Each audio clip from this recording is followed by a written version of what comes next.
Hey guys, மீண்டும் ஒரு எக்ஸலண்ட்டான XL வீடியோவில் உங்களை சந்திக்கிறதுல மிகவும் மகிழ்ச்சி. இந்த வீடியோவில் நம்ம என்ன பார்க்க போகிறோம்னா, எக்ஸலில் இருக்கிற பேசிக் கர்சர் ஃபங்க்ஷன்ஸ்லாம் என்னென்னு பார்க்க போகிறோம். ஸோ டைம் வேஸ்ட் பண்ணாமல் நேராக வீடியோவுக்கு போவோம்.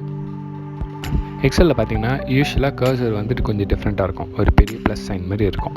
மோஸ்ட் ஆஃப் த டைம் இந்த ப்ளஸ் சிம்பிள் தான் எக்ஸலில் தெரியும். இந்த ப்ளஸ் வந்து செல்ஸுங்களை மார்க் பண்ணுறதுக்கு யூஸ் ஆகுது. ஒரு செல்லை செலக்ட் பண்ணுறதுக்கோ இல்லை நிறைய செல்ஸுங்களை செலக்ட் பண்ணுறதுக்கோ இது யூஸ் ஆகுது. செலக்ட் பண்ண செல்லுக்கு யூஸ்வலாக ஒரு பார்டர் இருக்கும். இந்த பார்டர் சுற்றி நீங்கள் போகும்போது இந்த பெரிய ப்ளஸ் சைன் வந்து ஒரு 4 டைரெக்ஷனில் இருக்கிற ஆரோ மார்க் மாதிரி மாறும். இந்த ஆரோ மார்க் எதுக்கு யூஸ் ஆகுதுன்னா, நீங்கள் அந்த செல்லை அப்படியே மூவ் பண்ணுறதுக்கு யூஸ் ஆகுது. நீங்கள் ஒரு தடவை கட் பண்ணி பேஸ்ட் பண்ண வேண்டாம். நீங்கள் எத்தனை செல் வேணுமோ அதை செலக்ட் பண்ணிவிட்டு அந்த கார்னரில் போய் இந்த 4 டைரெக்ஷன் ஆரோ மார்க் மாதிரி கர்சர் மாறினதும் அதை அப்படியே ஹோல்ட் பண்ணி ட்ராக் பண்ணிங்கன்னா அந்த செல்ஸ் அப்படியே மூவ் ஆகிடும். இதுதான் இதோட ஃபங்க்ஷன். நெக்ஸ்ட் ஃபங்க்ஷன் என்னென்னு பார்த்தீங்கன்னா, சீக்வன்ஸாக நம்பர்ஸை எப்படி ஒரு காலம்லேயோ இல்லை ஒரு ரோலையோ போடுறதுன்ட்டு தான். இது ரொம்ப சிம்பிள். இப்போ என்னோடய எக்ஸல் ஷீட்டை பார்த்தீங்கன்னா நம்பர் 1லேருந்து 20 வரைக்கும் இருக்குது. பக்கத்தில் இருக்கிற 2லேருந்து 40 வரைக்கும் 2 டிஜிட் இன்க்ரிமெண்ட்ஸில் இருக்குது. ஸோ இது பண்ணுறதுக்கு நான் பெருசாக எதுவும் பண்ணல. ஃபர்ஸ்ட் 2 டிஜிட்டை மட்டும் டைப் பண்ணால் போதும். ஸோ நீங்கள் இந்த 2 செல்லை செலக்ட் பண்ணிவிட்டு லோவர் ரைட் கார்னரில் ஒரு சின்ன எக்ஸ்டென்ஷன் இருக்கா, அதுக்கிட்ட உங்களோட கர்சரை வச்சிங்கன்னா நீங்கள் லெஃப்ட் கிளிக் பண்ணி ட்ராக் பண்ணிங்கன்னா இந்த ஃபர்ஸ்ட் 2 நம்பருக்கு எவ்வளோ டிஃப்ரென்ஸ் இருக்கோ அதே டிஃப்ரென்ஸில் சீக்வன்ஸ் ஆஃப் நம்பர்ஸை அதுவே க்ரியேட் பண்ணிக்கும். இது வந்து நீங்கள் நம்பர் பண்ணுறதுக்கோ இல்லை multiples of a single number கண்டுபிடிக்கிறதுக்கோ யூஸ் பண்ணிக்கலாம்.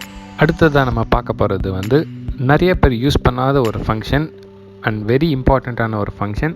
அது என்னென்னா, நீங்கள் மல்டிபிள் செல்ஸை செலக்ட் பண்ணும்போது கீழே பார்த்தீங்கன்னா இந்த மாதிரி ஒரு சிம்பிள் வரும்.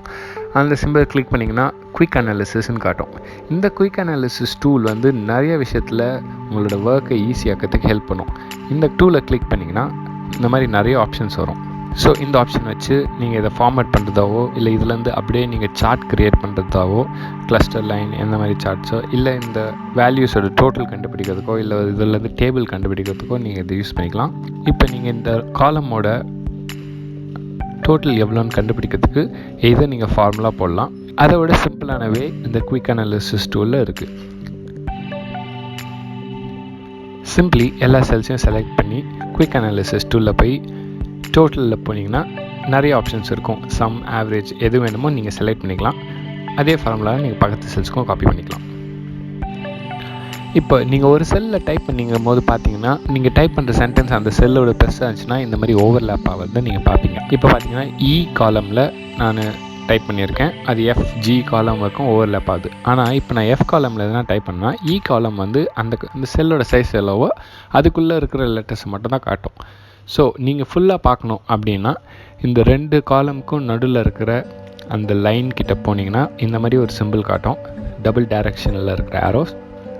நீங்கள் அந்த ஆரோவை டபுள் கிளிக் பண்ணிங்கன்னா அந்த காலமில் இருக்கிற பிக்கஸ்ட் வேர்ட் எவ்வளவோ அந்த சைஸுக்கு அதுவே ரீஷேப் பண்ணிக்கும்.